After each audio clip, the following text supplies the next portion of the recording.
ఎవరు నా లోపల? వస్తున్నాను. వీళ్ళ ఇంట్లో అడిగి నీళ్ళు తాగుదాం సార్. వాళ్ళైతే మనకట్టి తక్కువ కులం, వాళ్ళ ఇంట్లో బిన్నీళ్ళు తాగుతానంటున్నావే. ఇదే మన కులం నీకు నేర్పించిందే. నీళ్ళు తాగండి సార్. ముందు అంటే మేము కూలింగ్ వాటర్ మాత్రమే తాగుతాం కాబట్టి వద్దు.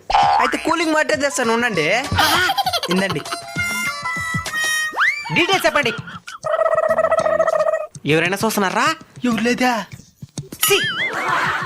సార్? ఇంకా ఒక ఊరు అట్నే ఉంది. నా వాళ్ళ దాహం తట్టుకొని మాలేదు సార్. మాట్లాడండి సార్. సార్ దాహం దాహం. ఏం చేయమంటావో? నువ్వు వీళ్ళ ఇళ్ళలో నీళ్ళు తాగవు కదా. తాగదానిలే, లేదంటే సత్య మార్కున్నాను. ఇక్కడ చుట్టుపక్కల ఒకే ఇల్లు గోల్లా. అయితే సావాల్సిందేనా?